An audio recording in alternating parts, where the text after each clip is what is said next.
Hello friends, সবাইকে welcome মৌসুমীস খেলাঘরের নতুন একটা ভিডিওতে। এই ভিডিওটা সেদিন হাওড়া গেছিলাম, তো এদিকে দেখো প্রবেশের পুজো করছি, একটু পরেই হোমযজ্ঞ শুরু হয়ে যাবে। তো কি কি করলাম আমরা সেগুলি তোমাদের সাথে একটু একটু করে শেয়ার করবো। উপরে হোমযজ্ঞ পুজো হচ্ছিল আর এইদিকে নিচে বৈষ্ণব সেবা হচ্ছিল। তো এইদিকে দেখো সবাই খেতে বসে পড়েছে।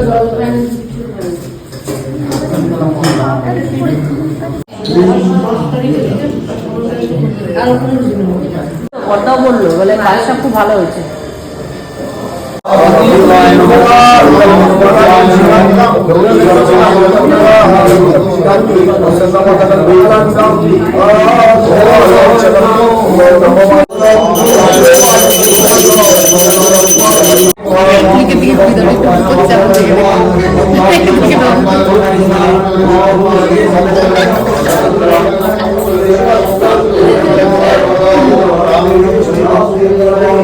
কেমন করিস বেশ? কেমন কর দেখা।